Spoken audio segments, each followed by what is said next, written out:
Chapter 11. Israel, Part 2. Jericho, Jerusalem, Eilat, Haifa. February 27, 1971 to March 26, 1971. We are heading to Jericho. Lisa, Donna, Hank, and I are in Hank's tiny, light green motor vehicle. Hank has agreed to drive us out of the kibbutz and down the roads heading south. Our first objective is to get from Eilat HaShachar to Jericho.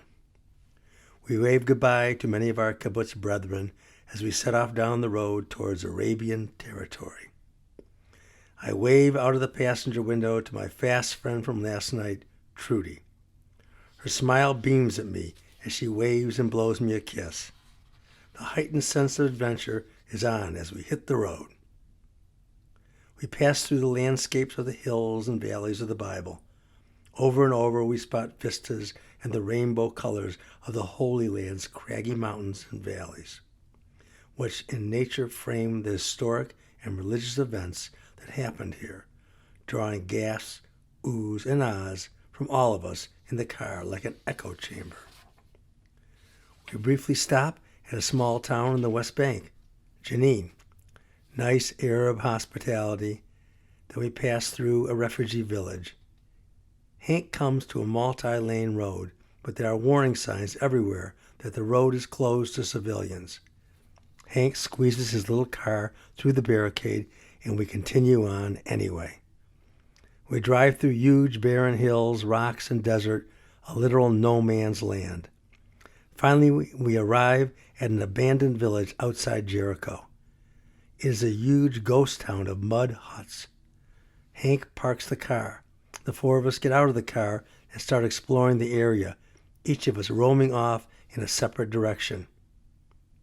I enter one of the huts. I notice items left behind like children's school writing tablets and pencils and crayons.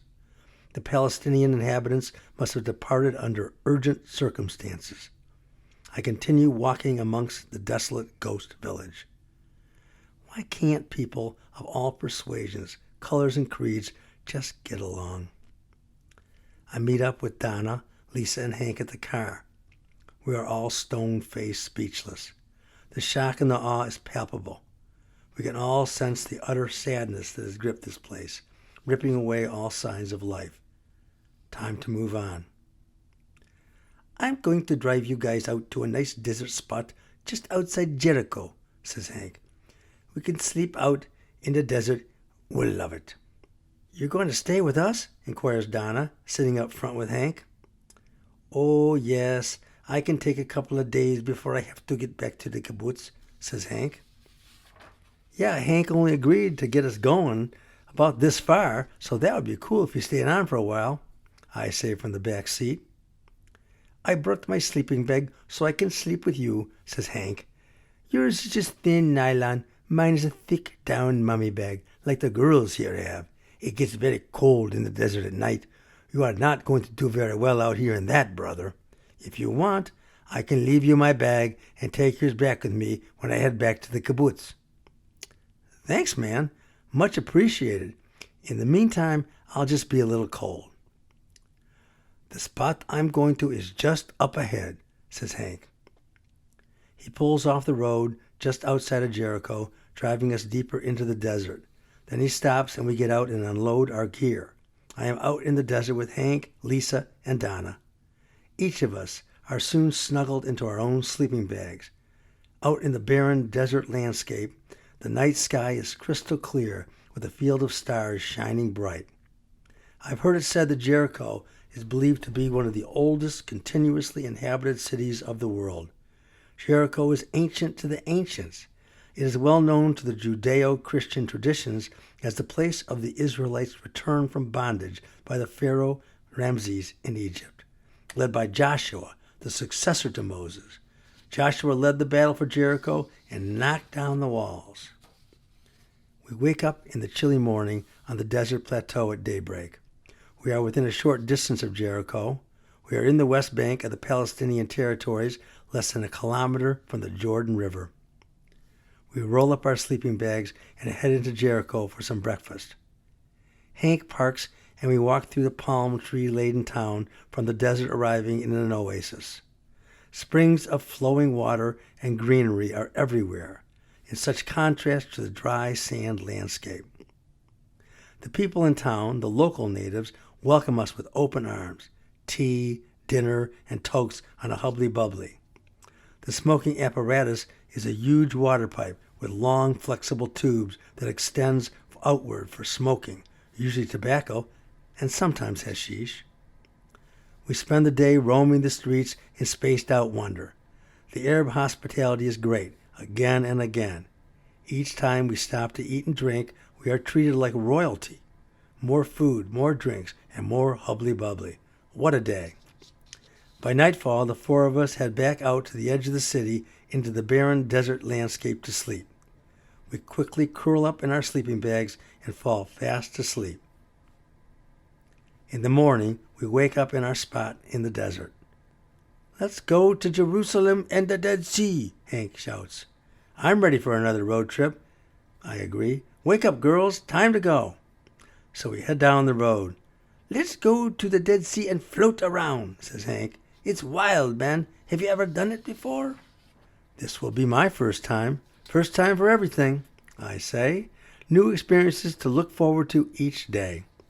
"Well, you are in for a mind-blowing experience, my friend," responds Hank. We head south from Jericho, bound for the Dead Sea. We pass by the road that leads to the great biblical city of Jerusalem. "On the way back, I'll take you to a few interesting places in magical Jerusalem," says Hank. I gaze out the window of Hank's tiny car at the ever-changing terrain as we pass the sign pointing west towards Jerusalem. Yes, I'm looking forward to visiting all the iconic places like the Wailing Wall, the Dome of the Rock, the Garden of Gethsemane, the Holy Sepulchre, etc., I say. "Well, we're not going to do those things today," replies Hank. "I have some other things in mind." We continue on down the highway until we can see the Dead Sea off to our left in the east. Hank turns off the highway onto a dirt road. Then he parks his car in the desert sand, and we run down to the shore, laughing as if we are back in childhood playtime. Hank and I jump in the water, floating in the very salty liquid. It's like being a human raft. I float automatically. Hank and I laugh and laugh as we splash around while floating, as the ladies choose to just watch us from the shore, waving at us and giggling. The heavy salt forms thick patches as it dries on my skin. Soon we've had enough of the super salty sea and decide to leave and head back into Jerusalem and then back to Jericho.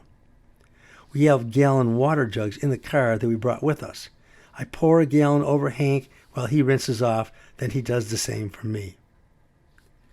Back on the road heading to Jerusalem, Hank drives us to an area near the King David Gate so we can park and walk through the great gate into the incredible, out-of-a-dream, cobblestone streets of the old city where only walkers are welcomed. We walk carefully in awe of the colorful street scene of commerce and culture. Hank knows where he is going and somehow leads me to the blood bank in the twisting stone streets of old Jerusalem. The others each give a pint of blood for cash. I chicken out. I'm too squeamish about giving blood.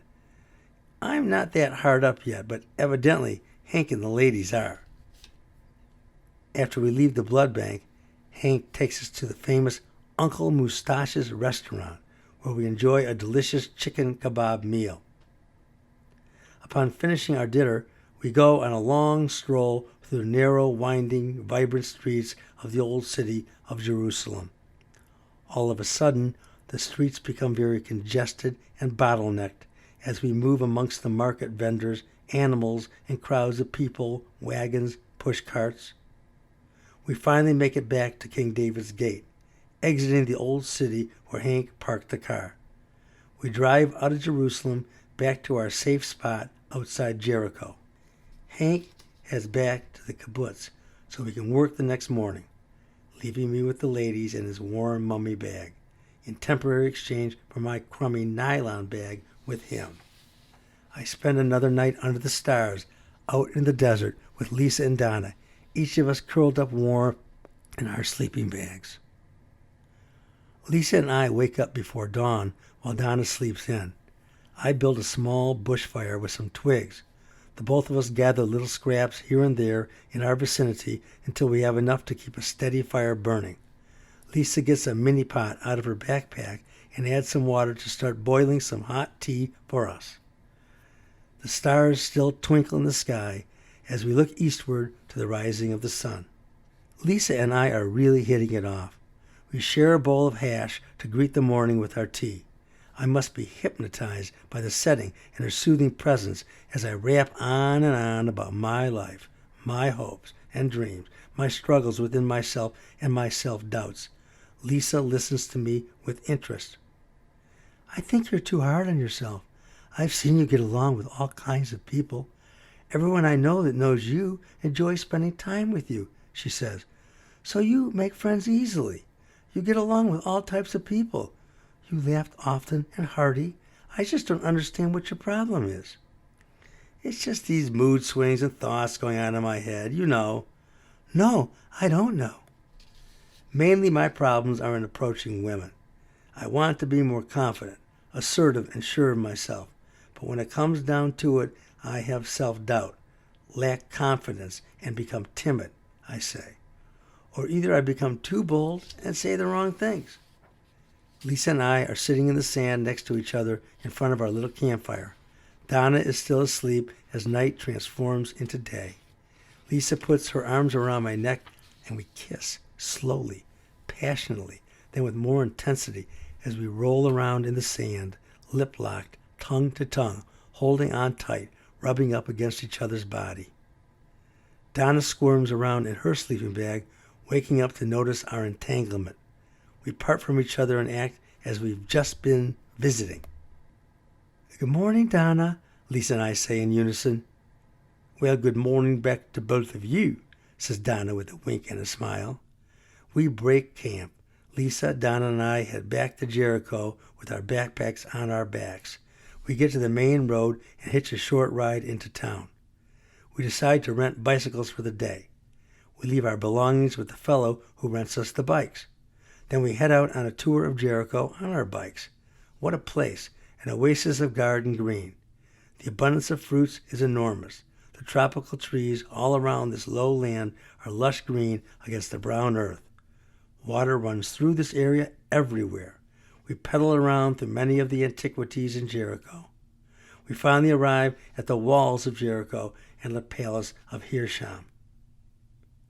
My mind is ablaze with the thoughts of all the people and cultures that have existed here throughout history in the world's oldest city. This place on earth has experienced so much life. I feel a fusion, a connection of energy to the consciousness that has evolved in this place through a succession of human inhabitants. Jericho is a mystical place forevermore to me. Donna, Lisa, and I decide that we should get going south to Jerusalem and the Dead Sea today, then further south. Back on the road, we do a lot of sightseeing, staying in the new city while driving past ancient walls surrounding the old city. I will need to come back to this incredible part of the world when I have the time to really explore some of the iconic places, but once again, not today. I start hitching south with Donna and Lisa. We hitch a short ride to Bethlehem, which is a small, dusty Arab Christian town where we visit the Church of the Nativity, where lore has it Christ was born. Then we hitch a ride to Hebron, another Arab town. The three of us explore the vibrant market area. We enjoy a meal of lamb, pita, and hummus together amongst the friendly locals. Then we get a short ride out of town to sleep on a hillside. Hanging with these two women as traveling companions is fun and easy. I think this may lead somewhere with Lisa. In the morning, we wake up and discover we've been sliding down the hill during the night. Donna, the cute little nurse from Narooma, Australia, notices she has lost her money somehow, somewhere. We hitch into Hebron, where we split off with Donna as she finds a ride to Tel Aviv to resolve her financial distress. Lisa and I continue our journey together. We hitch a ride out to the Masada Plateau. We pay to take a cable car to the top of the mountain. The view from up high at the fortress spreads out over a huge vista. I'm surrounded by the neighboring mountains overlooking the Dead Sea below. This is majestic. We walk through the fortress on the plateau and read up on the history. Rather than give up their freedom to the Romans, a band of Jewish people, the Zealots, held up here in this fortress until there was no hope, and they all committed suicide en masse, men, women, and children, around 73 A.D. 1,960 people died that day. It's very somber when considering the history. We come down from the Masada fortress, taking the famous snake path that winds its way down the Brown Mountain, instead of the faster and steeper alternative path. Lisa and I make our way back to the Dead Sea and take another dip. Problem is, we don't have a place to rinse off. We are loaded with bands of salt stuck to our bodies. We hitch a ride to the town of Beersheba, a Jewish town, where we locate a youth hostel for the night. We check in and get showered and cleaned up. Then we meet up in the lobby, where we run into a couple from the kibbutz, Toronto Allen and Detroit Polly. The four of us go out to eat, share some wine, and then attend a John Wayne movie. In the morning, the four of us journey on the road together. We are heading to Eilat. We hitch our first ride in the back of a truck. On the next ride, there's only room enough for two, so we split up as Alan and Polly take the ride. Lisa and I walk along the desolate desert road. We are only 25 miles from Eilat. I convince Lisa to stay out in the desert tonight with me, and we walk towards the unmarked Jordanian border. This place is a sand wonderland. The night is eerie and overcast as a half moon shines through the haze of a starless night. We share a bowl of hash and meditate on the majesty of the desert night. Om, Om. Our sounds roar through the silence of the dark night. The misty sky looks like the entrance to Never Never Land from Peter Pan. The still floor of the desert stretches flat towards mountains on either side, east to Jordan and west to Israel. The mood is very intense as we experience the heavy psychic trip together. Suddenly, a sound pierces the silence, echoing off the mountains. A vehicle on the Jordanian side appears as a huge spotlight flashing and aiming towards us. The fear mounts as we try to judge the distance as the light moves closer. The vehicle almost seems to hover as it takes on UFO-like qualities in the eerie, misty night. We huddle together in silence behind a desert bush, watching the hovering light for about a half hour before it finally disappears. Tired and scared, we both fall asleep, an uneasy sleep, snuggled next to each other in our sleeping bags. We wake up to the flashing and spasm of small artillery rocket fire going off above our heads. My heart is racing. Lisa and I hold on to each other, frightened out of our wits. Are we going to die together out here in the desert? We can hear some heavy vehicles moving about in the vast arena of the desert from the Israeli side. Rocket fire continues overhead from the Jordanian side. The air is still thick with a misty haze-type fog. We can hear voices and shouts from either side of us, but we can't see anybody. Lisa and I huddle together under our sleeping bags. Some more rocket fire continues overhead. Lisa begins crying and she can't stop. I shush her to be quiet and hug her close to me. We are both trembling with fear. I'm about to start crying with her as I watch tears stream down her cheeks from her puffy eyes. It's all quiet again as we wait in stillness in the dark. After what seems like hours, the soldiers disappear. Both our bodies quake with fear as we try to relax. No way we can sleep now. We huddle together, lying in the sand, enveloped within our sleeping bags draped over us. The mist clears as the stars shine bright in the deep sky. We are safe. We have survived.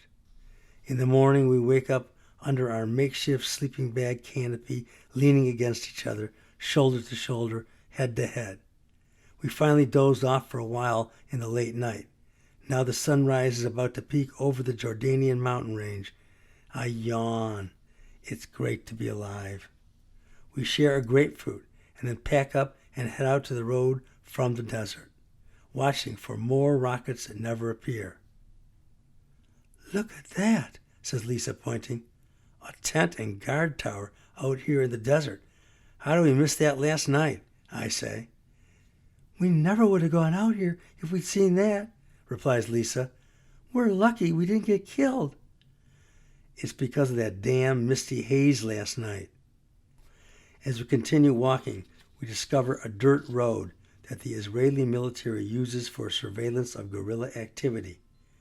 We keep moving swiftly out of the desert terrain. We finally make it back to the main road from our desert adventure. I bend down on my knees and kiss the pavement. Thank you, Lord, for sparing our lives last night. I pray out loud with my eyes closed. Lisa stands beside me in observance with her hand on my right shoulder. Yes, thank you, Jesus. She weeps and wipes away some falling tears. I've never been so scared in my life. It's great to be alive. Thank you, God. I stand up in front of Lisa and we embrace each other, our hearts beating in tandem. We hug for several minutes. Then a lone driver comes by the desolate stretch of road and we hitch a ride.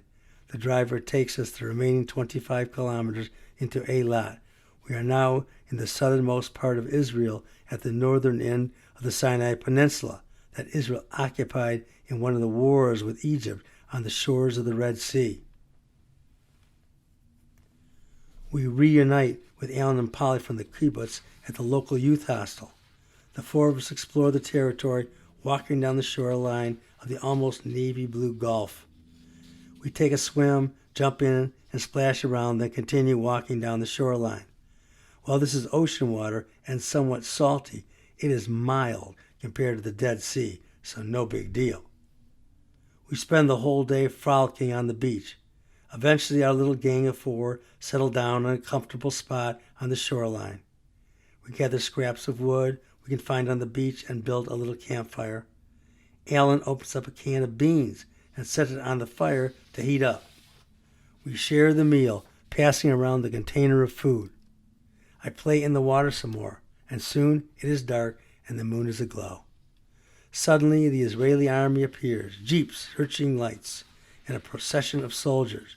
We are told it is unsafe here and to head back in the other direction we came from. The four of us walk 5 or 6 kilometers in the moonlight until we spot a late-night cafe.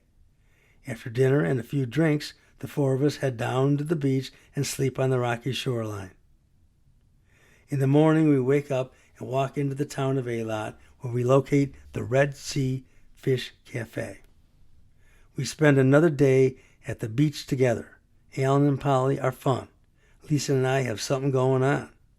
My head is filled with the conflicts of my lifetime as always, but right now my mind is soft and flowing. I am content with my life and its prospects.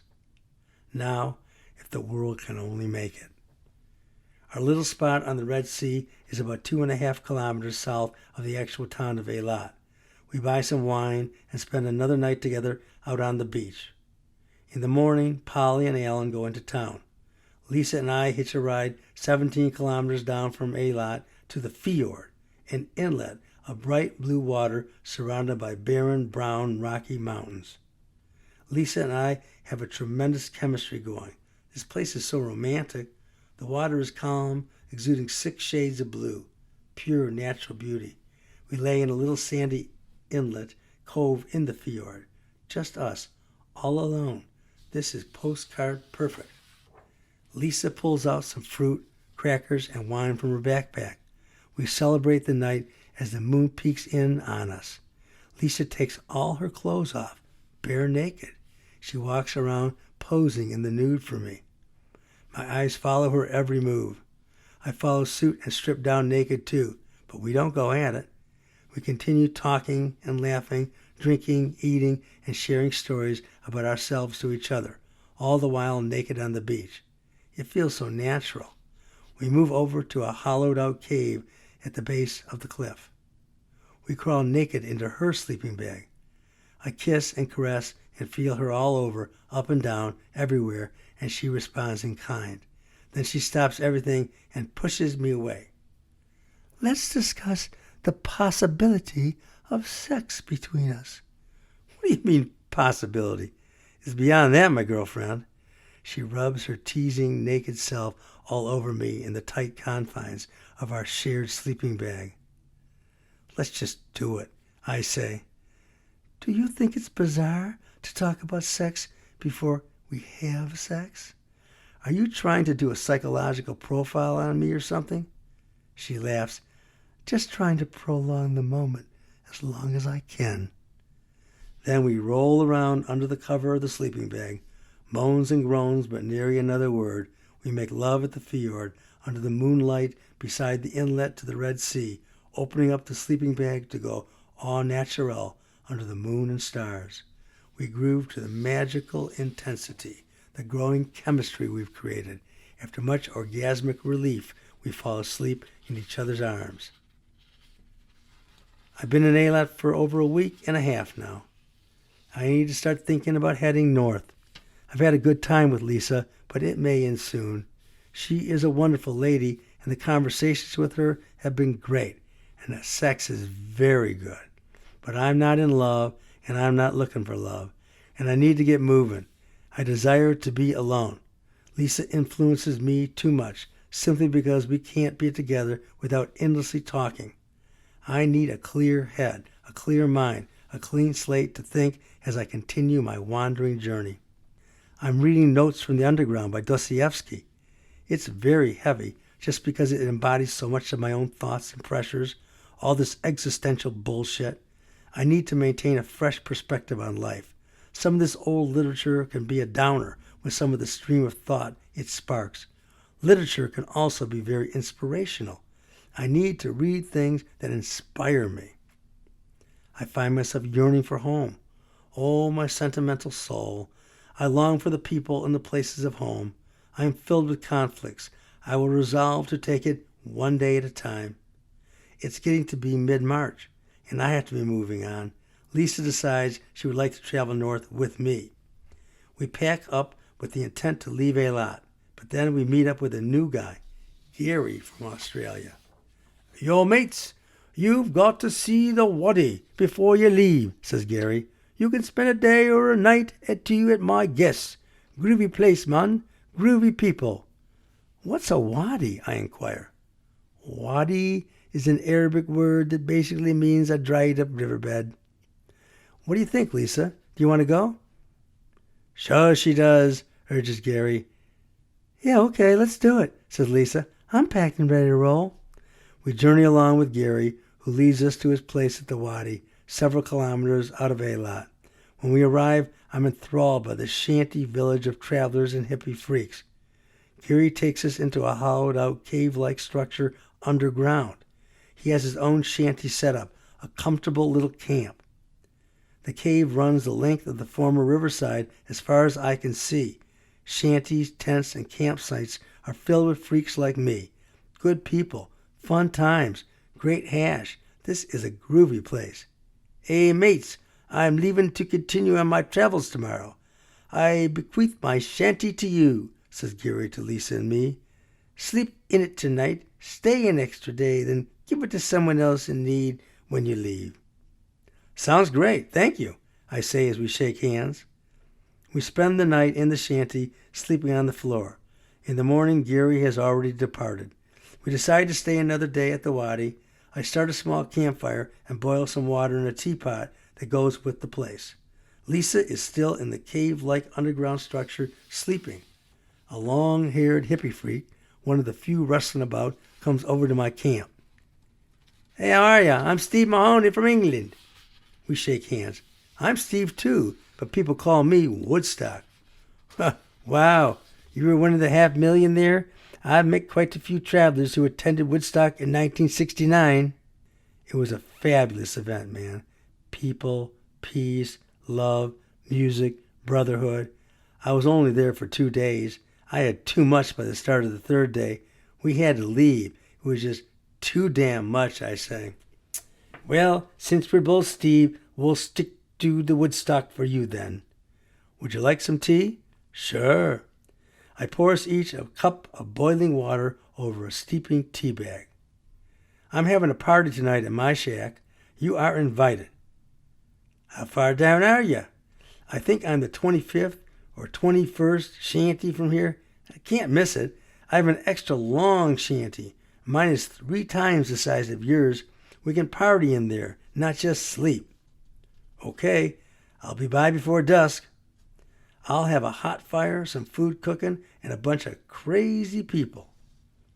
Steve departs, and I go back to the shack and curl up with Lisa in our sleeping bags. Later in the day, Lisa and I start making the rounds from shanty to shanty, enjoying the people, listening to music, drinking, smoking, and dancing.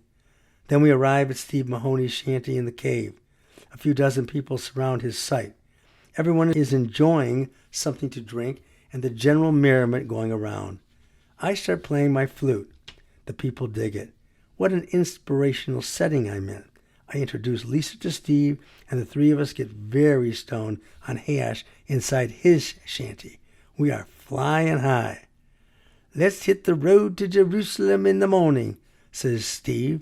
The 3 of us can travel together. Sure, okay, I agree. I continue playing my flute in Steve's shanty. I am so in tune with the instrument. I imagine us as the 3 Greek gods. I'm Apollo, Lisa is Athena, and Englishman Steve is Hermes. My flute playing and high times kindle my imagination. In the morning we set off on the road to Jerusalem. What a great party we had last night. Much fun. I love contributing as an entertainer with my flute playing. I'm actually starting to sound quite good.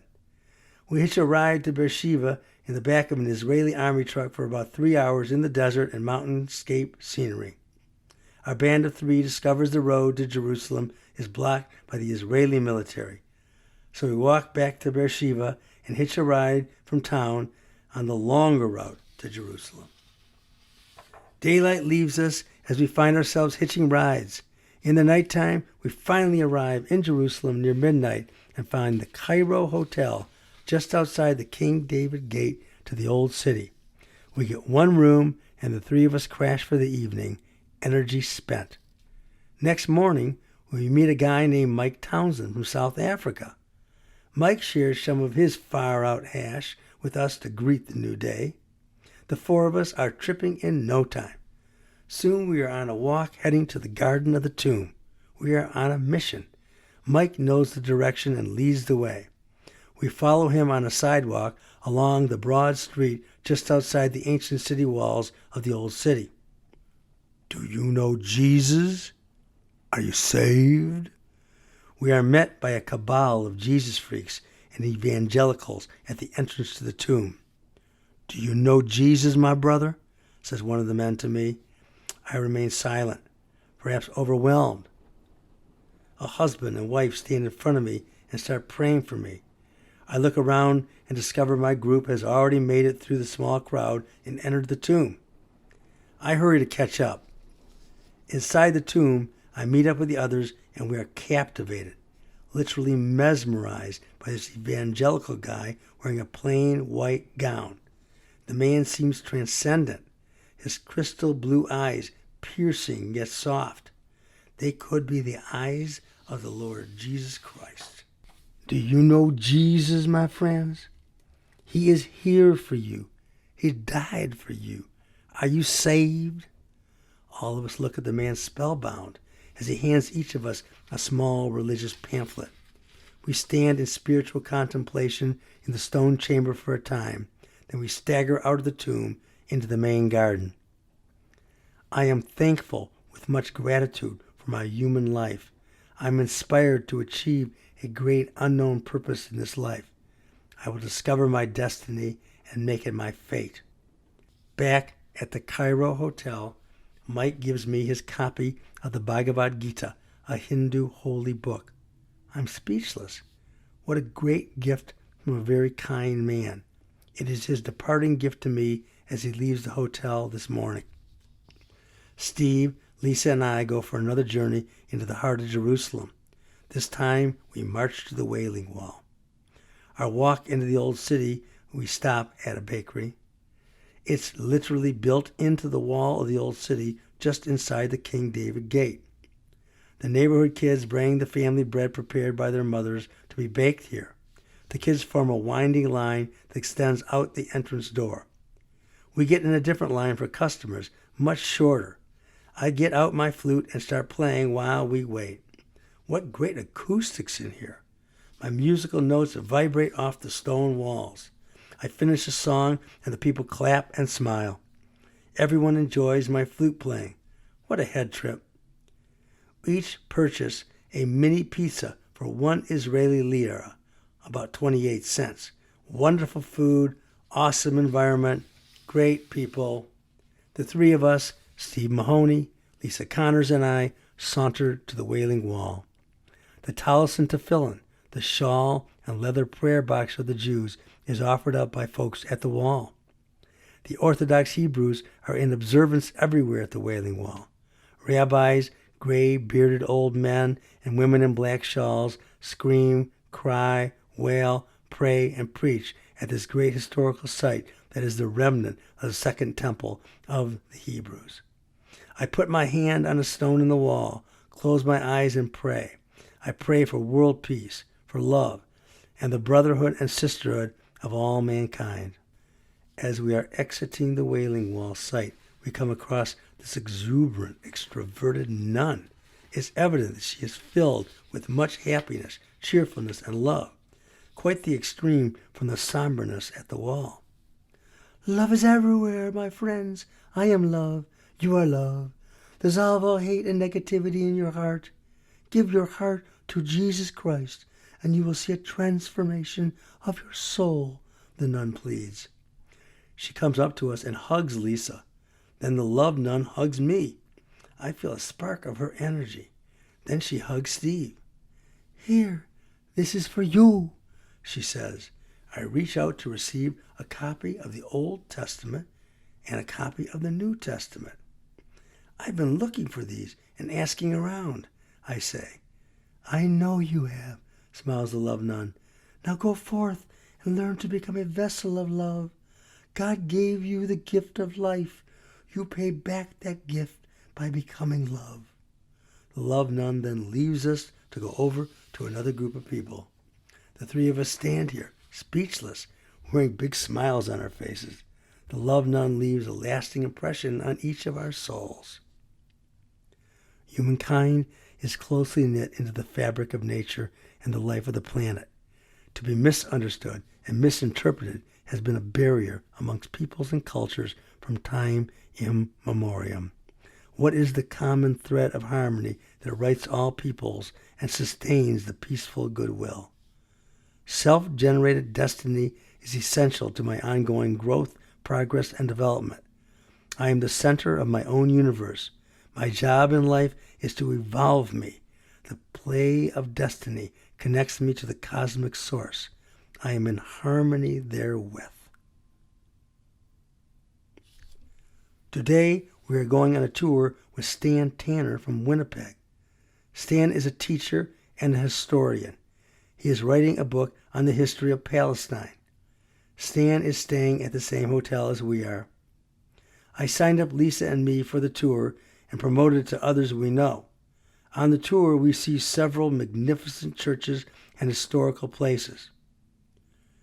Each of these places are parts of the story of Jesus Christ leading to his crucifixion, says Stan.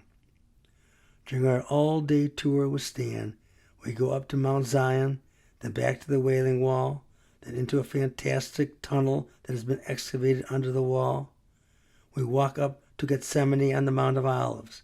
While here, we tour an ancient church with purple glass windows. This place exudes a great ambience. This is my last day in Jerusalem. Tomorrow we are hitching back to the kibbutz. Then I need to finalize my arrangements to fly out of Israel to Cyprus. Back at the Cairo hotel, Lisa and I decide to take one last trip to the Wailing Wall. We also take a tour of the two mosques on the Temple Mount above the Wailing Wall. The Dome of the Rock is ornate beyond belief, sheer beauty with its gold outside dome and intricate, colorful tile work. With the holy rock at its center under the great dome, this rock is thought to be the foundation stone of the universe to the Hebrews, and the location of Muhammad's rise to the heavens by the Muslims. Al-Aqsa is much simpler, more like a huge cavernous hall with many fine rugs, as it is truly a mosque designed for use for the daily prayer vigils of the Muslim faithful. We decide to see one more historic site, the Holy Sepulchre Church, before we finally leave Jerusalem for good and head north. This is one of the holiest sites for Christians, as according to tradition, this church is built over 4 or 5 of the stations of the cross that Jesus walked. We were here briefly on our tour with Stan the other day. It is crazy outlandish to my mind, my thought processes, my imagination, to consider the fact that I'm standing over what may be the actual burial ground of the historical person known as Jesus Christ. He was buried here after his dead body was taken down from the cross. It's noon as Lisa and I set off hitchhiking from Jerusalem back to Eilat HaShachar. We spend the rest of the day on the roads connecting north through a series of rides. Jerusalem and southern Israel are in my rear view mirror. I leave here in awe and yet a bit unfulfilled, thinking that someday, in my distant future, I hope to return. We arrive at the kibbutz around 8 in the evening. It feels great to be back, sort of like a homecoming. Hank is still here, so I exchange the sleeping bag he lent me for my flimsy nylon bag. Toronto Allen is having a party tonight. The music is jamming. Santana, the Stones, Hendrix, Joplin, CCR. It's invigorating to see all these people again. What a great group. Next morning, I take a long walk in the fields surrounding the kibbutz while playing my ever-present flute. I visit with Clyde the camel. What an animal. He's ornery and rambunctious as ever.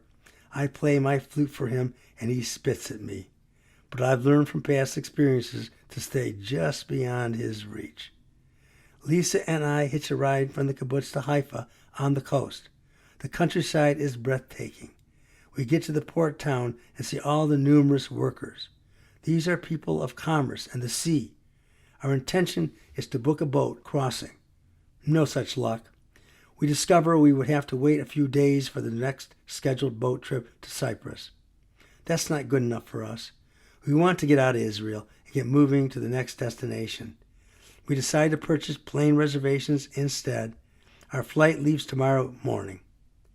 Tonight is our last night in Israel. Lisa and I have had great times together over the last few weeks. She's coming with me to Cyprus, but we will be splitting up when we leave from there. We spend the night together on a rocky beach in Haifa. We make passionate love under the moonlight. Afterwards, I play my flute on the shoreline, staring out at the darkness of the sea as the continuous waves roll into shore. Life is grand.